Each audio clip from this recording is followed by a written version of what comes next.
Sahabat, apa jadinya jika di masa depan kota suci Vatikan berubah menjadi museum Katolik dan kota suci Mekah berubah menjadi museum Islam, karena di masa depan peran agama jauh menurun.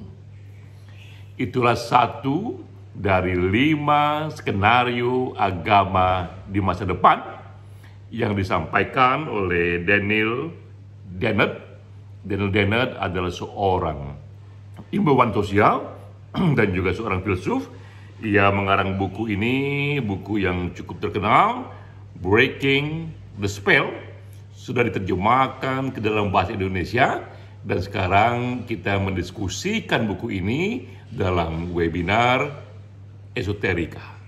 Bagaimana kita merespon satu prediksi dari Daniel Dennett tadi bahwa Vatikan dan Mekah akan menjadi museum agama.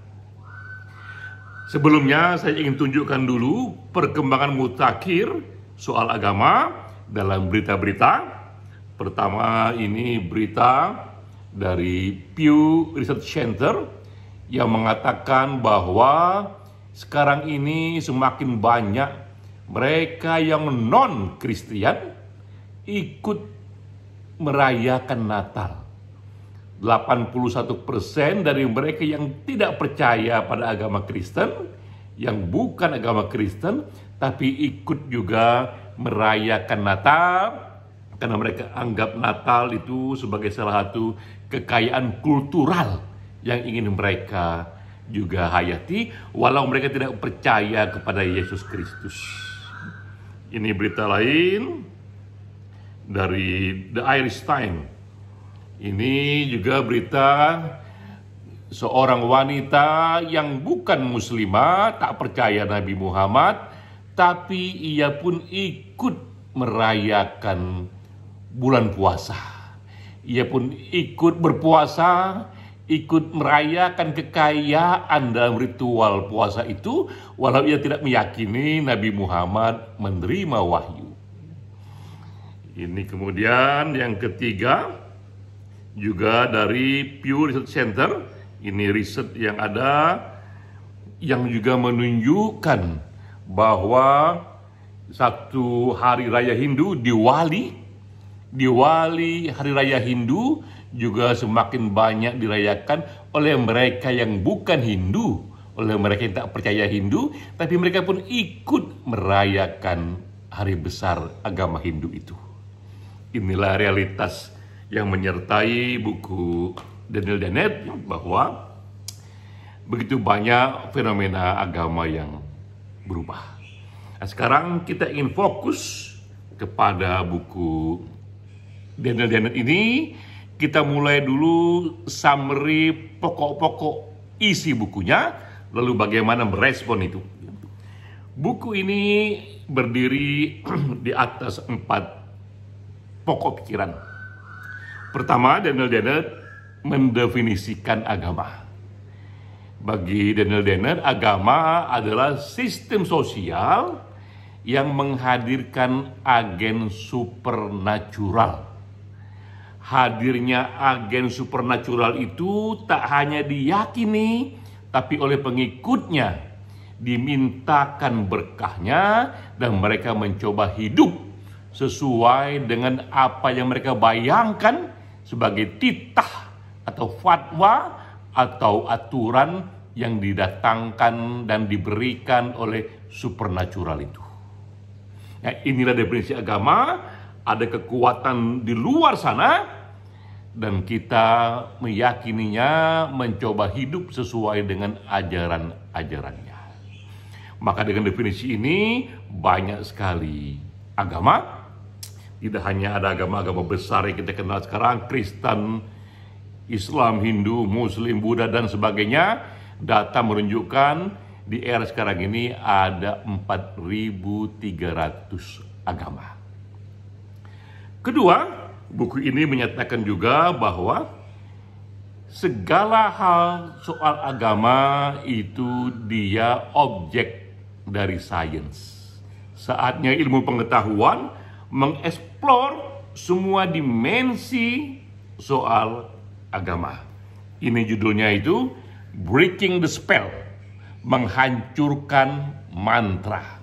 Mantra yang ingin dihancurkan oleh buku ini bukan ajaran agama, tapi mantra yang melarang agama atau satu bagian dari area agama dilarang untuk diriset, dilarang untuk dimasuki oleh ilmu pengetahuan. Tapi Daniel mengatakan segala hal harus dipahami dan dieksplor oleh ilmu pengetahuan, sehingga masa depan agama pun dan semua sisi-sisi yang spektrum yang kaya dari A sampai Z bisa kita mengerti berlandaskan prinsip-prinsip ilmu. Ketiga yang penting dari buku ini adalah metodologi. Lalu bagaimana metodologi untuk memahami agama? Nah, Dennett, ia meyakini apa yang disebut scientific materialism. Ia meyakini bahwa realitas yang ada ini sepenuhnya adalah realitas dunia materi. Karena itu ia bisa dipahami secara saintifik. Maka penjelasan yang harus diberikan kepada agama semata-mata adalah penjelasan saintifik. Karena tadi konsepsi dasarnya adalah realitas ini hanyalah kumpulan materi. Nah, kedua, konsekuensinya dalam analisis dari Dennett ini tak ada itu supernatural. Maka analisanya tidak menghadirkan satu kehadiran supernatural. Ia menganalisa apapun hanya sebagai fenomena alam. Apa yang kita anggap supernatural oleh Dennett dianggap itu hanyalah salah satu evolusi dan imajinasi dalam cara berpikir manusia. Dengan sendiri juga tak ada itu yang namanya miracle. Tak pernah ada yang namanya keajaiban, karena tak ada yang bisa hadir yang berbeda dengan hukum-hukum alam. Jika ia ada dalam hukum alam, itu bukan keajaiban, itu hal normal belaka.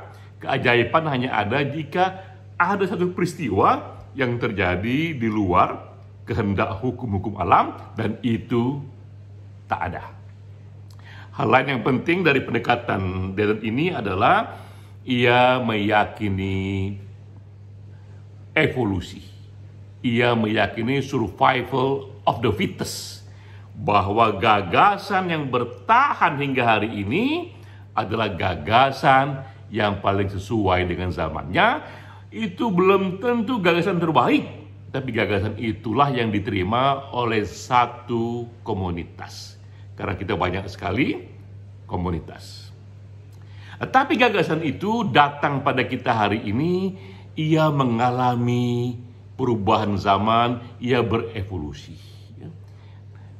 Dan cara Dennett menjelaskannya dengan pendekatan cultural evolution, ia menggunakan tak hanya teori-teori dalam evolusi Darwin, tapi juga dalam meme dari Richard Dawkins, ya, bahwa gagasan pun juga berevolusi.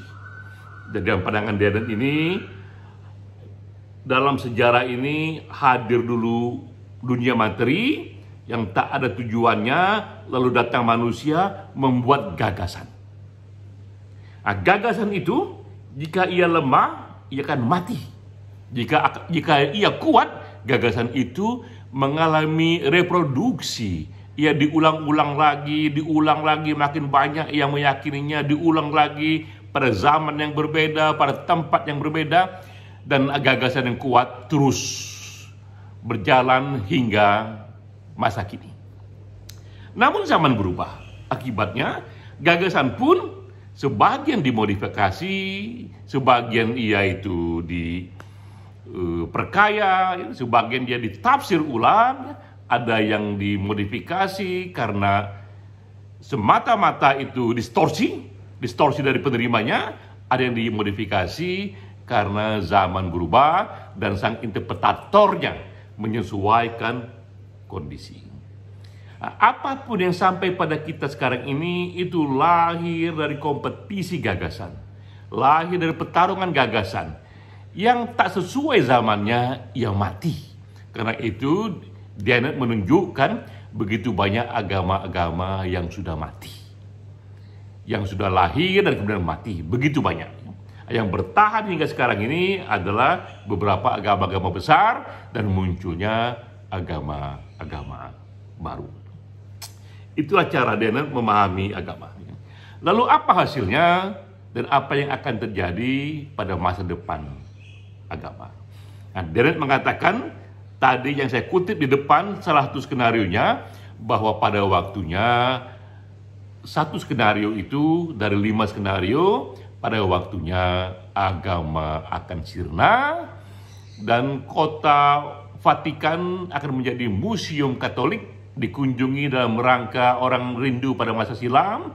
Kota Mekah itu juga akan menjadi museum Islam, orang mengunjunginya seperti orang mengunjungi museum. Ini terjadi menurut Dennett jika dan karena sains sudah bisa menjelaskan aneka realitas sosial jauh lebih baik ketimbang agama. Dan kedua juga soal meaning of life, soal happiness yang selama ini menjadi wilayah agama pun sudah bisa diraih oleh manusia dengan menggunakan riset-riset dalam positif psikologi dan neuroscience. Saat itulah agama pudar. Namun ada juga skenario kedua. Kedua skenarionya justru agama kembali dominan, justru agama bangkit kembali, dan satu era yang lahir dari enlightenment, pencerahan sejak pertengahan abad ke-15 dan lahirnya sains. Lama-lama sains pun daya pukaunya memudar dan manusia merasa bahwa wacana agama jauh lebih bermakna, wacana agama jauh lebih ingin dipeluk. Walau sains hadir, tapi bangkitnya kembali agama menjadi lebih dominan. Maka dunia di masa depan akan terpolarisasi. Ada wilayah Katolik di sana, wilayah Protestan di sana, wilayah Islam di sini, wilayah Hindu, wilayah Buddha. Inilah masa depan di mana kita terbagi-bagi, terpolarisasi berdasarkan agama. Skenario ketiga, ini versi masa depan ketiga, agama berubah bentuknya ke dalam bentuk yang belum pernah terjadi, di mana sains berhasil membuat orang-orang tak lagi terlalu banyak terpukau pada hal-hal yang supernatural, karena sains menunjukkan itu hanyalah imajinasi dari masa silam kesadaran manusia saja. Namun agama bertahan dari sisi spiritualitasnya, dari sisi moralitasnya, dari sisi kekayaan kulturalnya. Maka agama-agama pun akan tumbuh menjadi semacam community. Bahkan Dennett mengatakan agama akan hadir dalam community sebagaimana community sepak bola, sebagaimana community sastra, community seni. Orang-orang senang untuk berkumpul di sana karena mendapatkan satu nuansa lain. Yang bertahan dalam agama nanti adalah berbagai anjuran-anjurannya mengenai hidup bermoral, mengenai keadilan, mengenai kebajikan, itu yang akan bertahan. Tapi sisi supernaturalnya akan hilang karena tak lagi diyakini manusia. Skenario keempat, ini hal yang berbeda lagi, agama tidak sirna dan agama juga tidak dominan. Agama hanya hadir minor saja. Ia diyakini, dibutuhkan oleh sekelompok orang-orang tertentu saja, tapi dihindari, tidak diyakini oleh orang-orang lain karena dianggap itu hanya bagian dari masa silam saja. Bahkan Dennett menunjukkan agama hadir seperti rokok. Rokok juga hadir sekarang ini, tapi rokok cenderung dianggap negatif oleh dunia kesehatan, dihindari, tapi itu tetap ada juga penggemarnya yang tetap membeli rokok, yang tetap menjadi ahli hisab. Ya. Itu skenario keempat. Skenario kelima menurut Dennett adalah hadirnya dan makin dominannya mereka yang menunggu kedatangan the second coming of Christ. Datangnya kembali Juru Selamat, datangnya kembali Imam Mahdi, datangnya kembali Ratu Adil, yang mereka anggap inilah yang akan membuat dunia lebih bersih lagi, walau sains datang dan sains dianggap tak mampu juga membawa kepada kesejahteraan manusia. 5 skenario ini yang Daniel Dennett sampaikan berdasarkan pendekatan dia tadi yang dalam pandangan scientific materialism. Yang mana yang akan hadir secara real, Dennett tidak menyatakan secara jelas karena menurut dia masa depan itu tak bisa kita ketahui secara pasti. Namun Dennett sendiri selaku seorang free thinker, selaku seorang yang sekuler, bahkan selaku seorang yang ateis, yang menyatakan yang harus kita hindari adalah hadirnya dan makin kuatnya fanatisme agama, karena bagi Dennett tak ada yang lebih bahaya ketimbang fanatisme agama. Lalu bagaimana kita merespon pandangan Dennett ini, baik kesimpulannya ataupun metodologinya? Pertama kita kupas dulu dari sisi metodologi. Dennett membawa satu pendekatan yang disebut scientific materialism, cultural evolution. Saya pribadi sangat menyukai dunia sains, sangat menyukai satu pendekatan scientific materialism, namun realitas selalu lebih kaya dari konstruksi pikiran. Scientific materialism itu hanyalah satu saja cara untuk mengkonstruksi realitas, tapi realitas tak pernah tuntas dikupas oleh berbagai aliran pikiran. Dalam puisi kita tahu ada puisi Sutarji Kasumbahri yang mengatakan alif bataku tak sebatas Allah.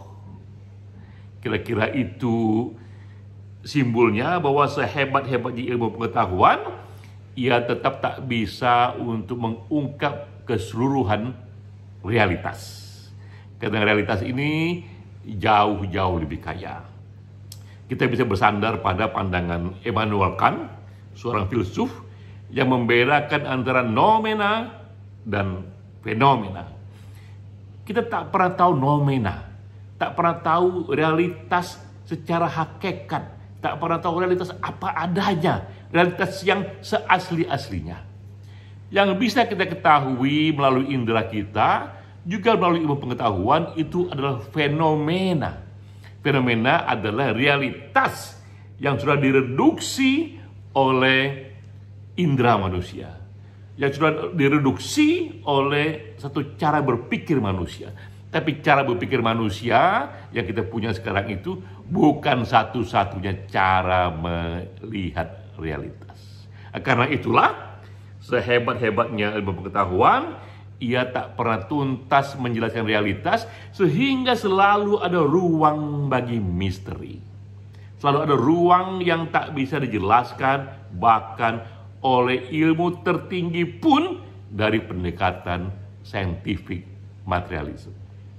Oleh karena itulah, saya meyakini dunia misteri akan selalu hadir. Selama dunia misteri hadir, agama pun akan selalu hadir. Hanya saja bentuk gagasannya yang bisa berbeda-beda. Nah, sejarah sudah menunjukkan itu. Dulu itu kita meyakini ada animisme, sekarang kita meyakini monoteisme, tapi sebelumnya itu ada panteisme, sebelumnya itu ada politeisme, ada animisme, ada agama-agama lokal. Jadi semua gagasan pun itu dia berevolusi dan tak berhenti di hari ini. Dia akan terus berevolusi. Bahkan agama yang kita kenal sekarang, Kristen, Islam, Hindu, Buddha, usianya barulah 2000-3000 tahun. Sementara usia Homo sapiens ini 300.000 tahun. Jadi agama yang hadir sekarang ini, yang kita yakini sekarang ini, itu hanyalah agama yang hadir 1% dalam sejarah Homo sapiens. Dari 300.000 tahun yang lalu dia belum hadir, dia baru hadir setelah lahirnya para nabi-nabi, yang itu baru 600 tahun setelah Masehi, baru tahun 0 seperti Nabi Isa atau Yesus Christ atau Buddha dan lainnya kita 200-300 tahun sebelum Masehi. Jadi agama pun barulah hadir 1% dalam sejarah manusia, dan mungkin juga dia akan berevolusi. Itu pertama yang kita respon pada pendekatan Daniel Dennett, bahwa metodologinya scientific materialism itu kita sepakati, tapi ia hanyalah bisa menjelaskan separuh dari realitas dan tetap tak bisa menjelaskan nomena, yaitu kenyataan secara hakikat. Kedua, mengenai masa depan agama. Apa yang akan terjadi? Nah, kita pun meyakini bahwa di era sekarang ini keberagaman yang ada minta ampun luasnya, tak akan ada pernah satu jenis realitas, tak pernah ada satu jenis gagasan, lima-limanya akan hadir sekaligus. Baik yang meyakini agama akan sirna atau agama akan dominan, dan juga termasuk mereka yang meyakini the second coming of Christ atau the second coming of Imam Mahdi, semua tetap hadir karena beragamnya cara berpikir manusia. Namun saya pribadi lebih memang menikmati hadirnya komunitas baru yang melihat agama-agama ini sebagai satu kekayaan kultural. Seperti tadi yang kita tunjukkan, bahkan mereka yang tak percaya pada Yesus Kristus pun, tak percaya Yesus lahir 25 Desember, tetap bisa menikmati aura dan fenomena dari Natal. Mereka tak meyakini Islam, tak percaya Nabi Muhammad dapat wahyu, tapi tetap bisa juga menikmati keindahan dari bulan puasa. Mereka yang tak percaya Hindu, tak percaya pada kitab sucinya, pada Bhagavad Gita, tapi menikmati kisah-kisah wayang, kisah-kisah tentang Ramayana dan sebagainya itu. Ya. Itulah masa depan di mana agama akan hadir sebagai kekayaan kultural bagi kita semua. Sekian, salam.